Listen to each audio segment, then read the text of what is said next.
Hi everyone, welcome to ELI, the place where you get your daily dose of inspiration for entrepreneurship. And today we have with us Miss Aastha Almast, who is the co-founder of the New Shop, which is India's first 24 by 7 Omni Channel convenience commerce brand. Hi Aastha, welcome to ELI. Hi, Priya. I'm so happy to be here and speaking to you and your amazing audience today. Can you briefly introduce yourself to our audience before we start with the podcast? Sure, would love to. So I'm Aastha Almast, and I am the co-founder of the new shop. And as Priya rightly said, we're building India's first and largest omni-channel convenience commerce company that's open 24 hours, serving in locations like residential areas, mass transit hubs like airports, railway stations, gas stations, with a clear aim to solve the problem of quick and standardized access across the country. Yeah. uh, Help me understand what is convenience commerce. This is a new term I'm hearing. We're pioneers of building that in India, no? So Okay, happy to actually be coining this term for India. So sure. convenience commerce actually is a multi-trillion-dollar industry globally, Hmm. especially in countries like Japan, USA, China. There, many convenience commerce chains. The popular ones being 7-Eleven, which is like the oldest, most popular, and the largest format. Hmm. Then there's Circle K, Casey's, Speedway. In Indonesia, you have chains like Indomart, Alpha Mart. In China, you have companies like Family Mart. In fact, now even Mexico has XOXO, which is doing revenues of $10 billion and more. Hmm. So it's not a new word in terms of the industry has always existed in the world. What Okay. we have done is picked up the great learnings from what convenience retail meant and Hmm. has been serving for the last many decades Hmm. and adapted it to an Indian centric preference in a Okay. way that we're able to scale it super fast because our country really needs it. We're the youngest Hmm. country in the world, and we all have very ad hoc hours, very different lives, and we're all going very aspirational, right? Hmm. The young audience, and we need convenience commerce more than anything else. And uh, quick commerce, the quick delivery part of is actually a tiny part of what convenience commerce is. So what Okay. exactly is convenience commerce?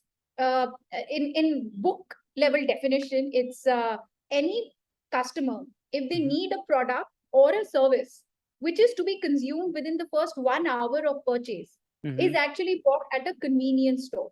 Now, whether it's bought online, whether it's bought offline, that doesn't really matter, right? The Hmm. fulfillment is being facilitated by a store, Hmm. and those stores are nearest to the customer. So that's basically convenience commerce, and I hope I clarified it to you. Yeah. I understood. Uh, then also help us understand what is the problem, why convenience commerce matters, because there are a lot of different retail formats. There are kirana stores, the online deliveries, and of course the organized retail. How convenience commerce is making a difference? So there are multiple kind of retail formats solving for different kinds of consumer needs and different kinds of use cases. So, like you rightly said, there are various retail formats in India, but they also exist the same kind of formats in a country like USA. So, in large retail formats, if India has a D-Mart, then USA has a Walmart. If India has a food hall, then USA has Whole Foods, Hmm. right? If India has quick commerce companies like Swiggy, Zepto, Dunzo, then US also has its Get Ears and GoPuffs, right? Right. And India has the new shop, and USA has 7-Eleven and various other companies. So Hmm. all these retail formats are very various different use cases, and they suffice for different needs of a customer. Okay. Now, what need are we really solving is the need of quick access and standardized access Hmm. as closest to the customer as possible. Okay. So, where a customer really is concentrated and there's some kind of captive audience. The traditional retail formats are not really in the vicinity of where the customer is. And Mm, people realize more during COVID. If you have to go to a supermarket, if you have to go to a grocery store, you have to travel at least 15 to 20 minutes to get mm, to that place. Yes, there are quick commerce companies, but they don't sell pretty much anything, right? Sorry, mm, pretty much everything. Quick commerce companies also have restriction, also have locational restrictions, and quick commerce is something that's very popular in urban areas. We mm, are solving the problem of true Bharat. So we are as popular in Rohtak, Agra, Meerut as we mm, are in Delhi. So the problem of quick access is not a problem just of big urban centers, but mm, also the entire country. And as living in metro cities, we all have access to modern retail. But you will be surprised to know that the modern retail penetration in India is just a 9%. So okay. 91% of it is actually unorganized retail. Mm, So if you you want to buy a shampoo, or you want to buy eggs, or you want to buy non-veg at any time of the day, or even a pen drive, you're not going to go to a kirana store. Kirana store has restrictions around what they sell, and they're mostly grocery focused. mm, But there's so many other things that customers could need instantly, right? You could need, you're hungry, you could need something to eat quickly. mm, You're going out with friends, you probably need some pan products, right? Tobacco products. You could need anything that would require to be consumed in the next 1 hour. For example, there's a woman who suddenly realizes at midnight, oh, I'm going to be cooking chilas in the morning for breakfast. mhm. And she's realized that, oh, I don't have basin. So Okay. where does that woman go and buy, right? The supermarkets are closed, the kirana stores are closed, Mm, and then the time is of essence. So okay. it is that problem that we're solving. Now, it's not just products, like I mentioned, it's also services. So, Mm, in fact, 5 months ago, we were the first ones in the country to launch instant printing services at okay. our stores. We've also launched instant ATM services at our stores. So we are looking at solving, any customer, any pain point of a customer, be it a product or a service. In our highway stores, we're also offering car wash services or a toilet Mhm. service, right? So it's a Okay. combination of product or service that used within the first 1 hour of purchase. And the thing with us that differentiates us from the rest is penetration, the keyword, right? We are targeting 30,000 gas stations in the country. We are Mm, targeting top 500 railway stations of the country. We are targeting dense neighborhoods. We are targeting highways where retail has not at all existed. And we're not a grocery store, we're a convenience retail store. mm. Uh, Tell us a little bit about what is the traction we have received so far in terms of how many stores we operate, how many employees we have now, or what is the kind Yeah, of merchandise we are selling? awesome. So we're close to about 70 stores now, and employ about 550 people. Mm, We Our first store opened in December 2020, and mhm, it's not even been 2 years, and we've scaled so quickly. okay. In fact, a lot of employees of ours who joined us from traditional retail backgrounds Mm, are so shocked because they've never heard of 70 stores in less than 18 months. mm, So that's also a mindset of what we're looking at and what we are how we're solving it. We've served close to 1 million users. We have brand partnerships with close to 500 brands, mm, and per store level SKUs we have close to about 2,500. We very recently launched our app and our digital loyalty program about 45 days ago, and we've already crossed more than 100,000 downloads mm, and sign-ups for our loyalty program. We enjoy extremely high customer loyalty and retention rates. mhm, So you'll be very happy to know, because of a hyper local nature and captive audience, as well as brand presence. It's a brick and mortar store, maybe delivering online as well, but a mhm, physical brick and mortar store where a customer can come for experience. mm, The experience, along with various luxury services that we offer, spoil our customers, right? mm, So we have We enjoy, like I mentioned, very high retention rates. About 8% of our customers, actually now 10% of our customers visit our store daily or order from us daily. About 58% of our customers order from us at least once a week. And now we have super users as well. About 1% of them order from us close to 5 to 6 times a day. So we enjoy this traction, and 70 stores in 18 months. Our next target is 700 Omni Channel stores in the next 18 months. Got you. Now I have a lot of questions around what you just said. First of all, I would like to know how 70 stores in just 2 years time, how your experience, what is feeling that exponential growth, and also can you? I'm pretty sure that is the inherent nature of the business model, because the business model, or how you take margins on the products, would be different Mhm. from the traditional retail, because Yes. you are operating in a different time zone, and the model is a little different. So tell us about it. How does the commercials work? So should I start with how the quick expansion? Yeah. Yeah. So the quick expansion happened because we understood how traditional retail was struggling to expand. There were multiple reasons around this. And also, e-commerce was struggling with deep penetration because it's extremely high costs of customer acquisition. Mm, So we realized that the best way to scale a business is to marry the e-commerce and the offline world, and that's how we thought of omni-channel. Now, we're solving all the retail challenges. For example, retail traditionally has spent a lot of money in store construction. So mm, extremely high capital expenditure costs, which make retail very, very asset heavy. The second thing we saw with retail was the time they take to construct a store is insane.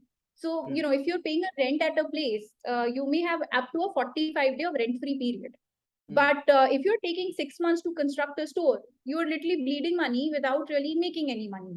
yeah, So, that was the second thing. The third thing we noticed that traditional retail does not enjoy good margins. mm, And the problem is because they keep discounting. I mean, typically when you think of a retail store, you're technically only thinking of discounting. yeah, Also, when you think of e-commerce store, you're only thinking of discounting. mm, So discounting cannot make a customer loyal to you, right? yeah, So hence it actually cuts into your business. It cuts into your profits. In fact, most of the retailers in India are loss making. Most of the e-commerce companies in India are also loss making, mm, and we didn't want to be doing that. E-commerce also has its challenges, extremely high customer acquisition costs. They don't have location presence, so their delivery charges, their return charges, all of those are like really high. So mm, this is what we did to build our business. Number one, we bought our capex really low. So okay, our cost of construction is actually is about 70% less than a typical retailer would spend on a per square foot basis. mm, Number two, we started building modular stores. So our time of construction is also less than 15 days. In fact, tomorrow we're opening a new store which was built in 10 days. mm, So we're building the time of construction down drastically. And we think of a store as a product. It's mass manufactured in a factory, right? mm, The third thing we did was we are closest to the customer, and we are selling convenience to a customer. okay, And when a customer is coming to us for daily purchases, mm, like they've been going to a Kirana store, they're not expecting a discount. So we never discounted any product. And because we enjoy omni-channel presence, mm, whether it's a large brand or a small brand, the margins we work on are almost the same as Reliance. So mm, our gross margins are in north of 30%. okay, And that's because of great deep brand partnerships we struck from the beginning, as mm, well as very smart product and category mix that we built. So, that's how we took care of the retail centric challenges. And for e-commerce, that physical brick and mortar store, which mm, is, 24 hours on a big hoarding, flashy lights, mm, has been enough to attract a customer into our store. So if you're in an airport, if you are living in a residential area where there's a new shop, there's no way you would have not seen the new shop within the first 2 months of the store opening. So mm, we played on captive audience and great customer service, who then create a word of mouth networking effect, who attract more customers. So wherever we are, say there's a 10,000 families living in that locality, all 10,000 of them shop from us. mm, So that's how we've been able to scale so rapidly, and we're working on a franchise model.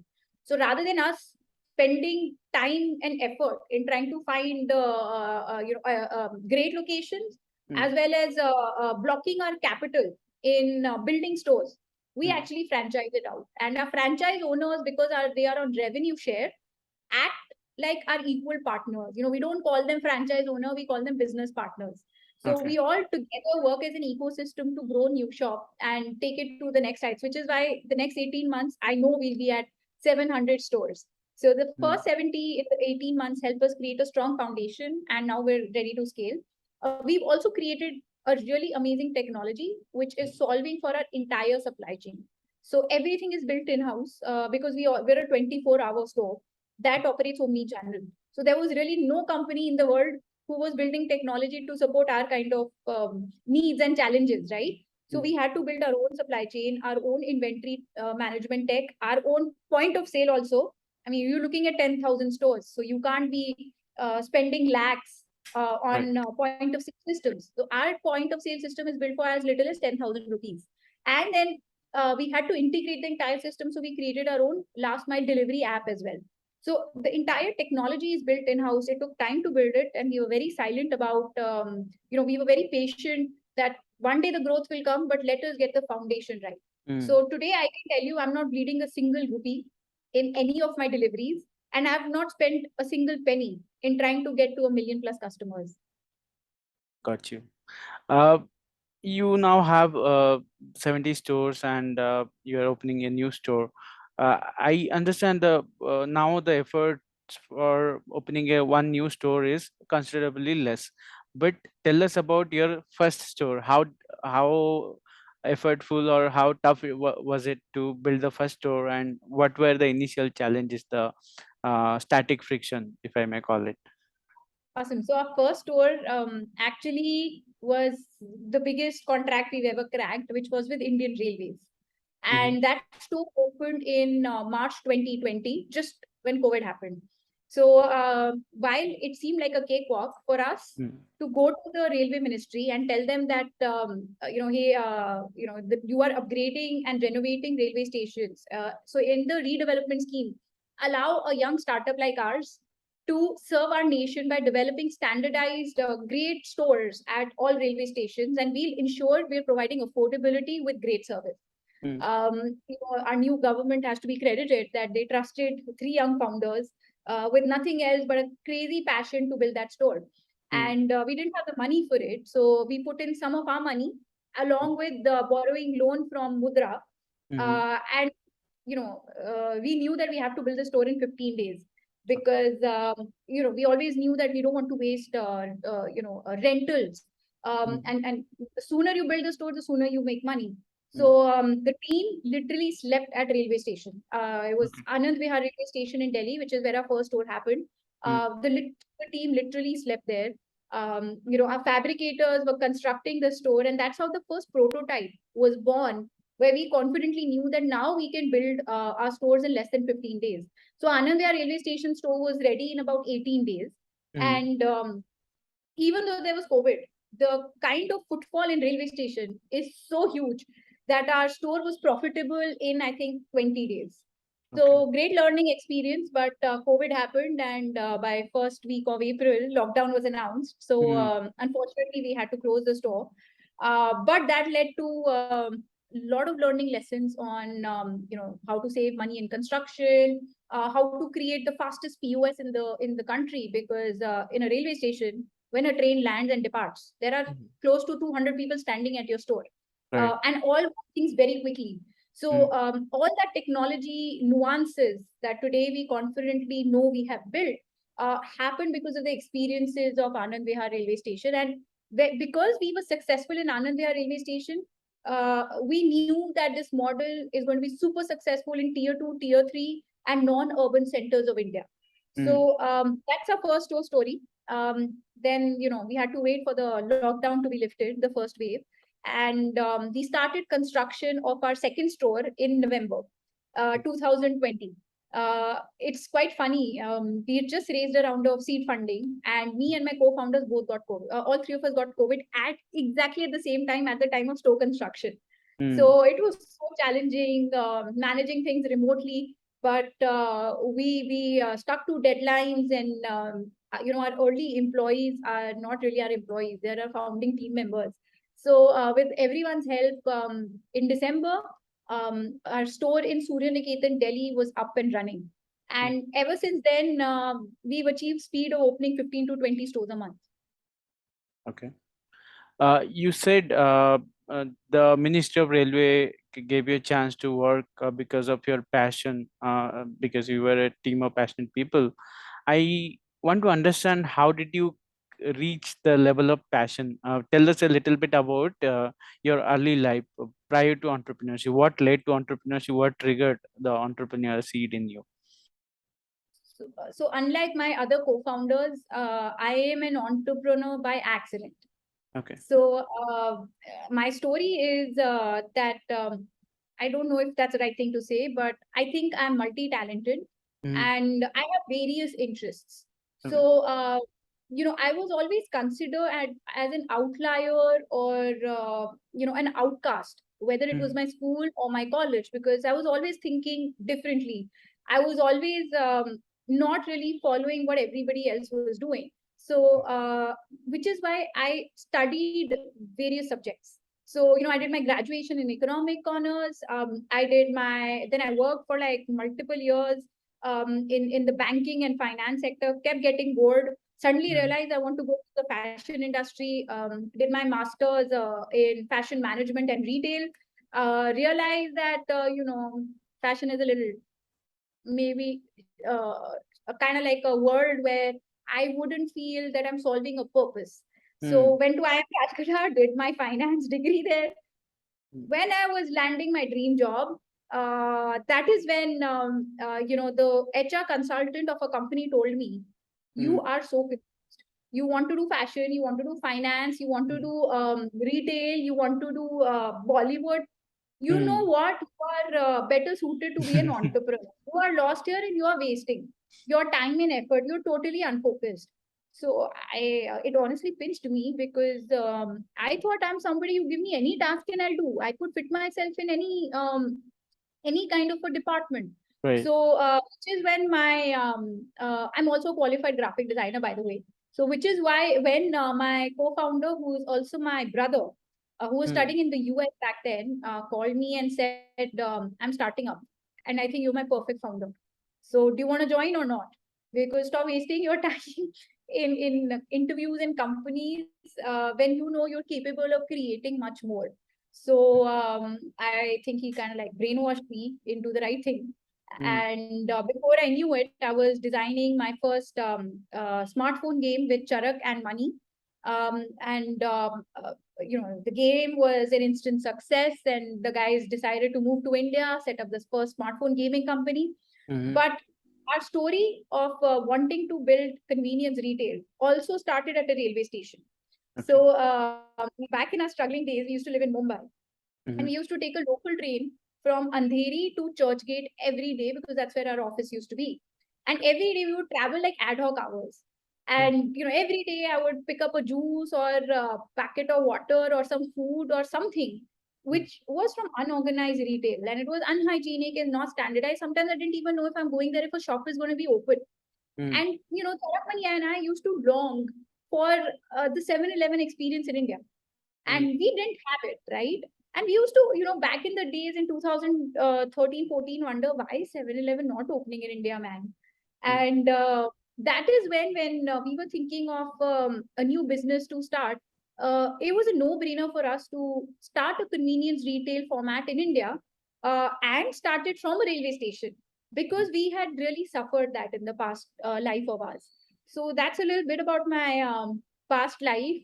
I don't think I can think other way, because I think entrepreneurship is a state of mind. It's not a state of doing. Mm. And when I reflect back, I think as a kid, anything and every time that I did something differently, it was my entrepreneurial mindset that made me do things differently. And I wish I was appreciated for that. And I wish it didn't take me 30 years to realize what I was really born to do and meant to do. Mm. So I think building the new shop is something that I was born to do, and very exciting doing that. My final question, tell us what is the meaning of entrepreneurship for you? How, like you already said, entrepreneurship is a mindset, not what you do, but about how you think and all. But define entrepreneurship. How would you define the term entrepreneur? I mean, I don't want to go by booking definitions. For me, a state of mind of an entrepreneurship is a state of mind of a problem solver. Mm, So anybody who finds something in any circumstance as a problem, if they have a mindset of constantly cribbing about the problem, I don't think that's an entrepreneurial mindset. But if they're in the constant state of mind thinking of various problems and how I can solve it, I think that's an entrepreneurial mindset. And entrepreneur may not just mean somebody who's starting a business. mm, We undermine the importance of that entrepreneurial mindset even within organizations. mhm. There are entrepreneurs within organizations. There are entrepreneurs in our house, in our moms, who are constantly thinking of cool things to cook for their family. So entrepreneurship is a state of mind, and if it's given little support and capital, it's capable of creating something much larger than what they've been working on, and empowering many more people like them. Got you. On this note, we are up with time. Thanks for your time, Asta, and it was a great pleasure to have you on our platform. Likewise, Priya, lovely speaking to you, and hope our listeners enjoy our conversation just like we enjoy talking to each other. Absolutely. I really enjoyed. All right, Priya. Thank you.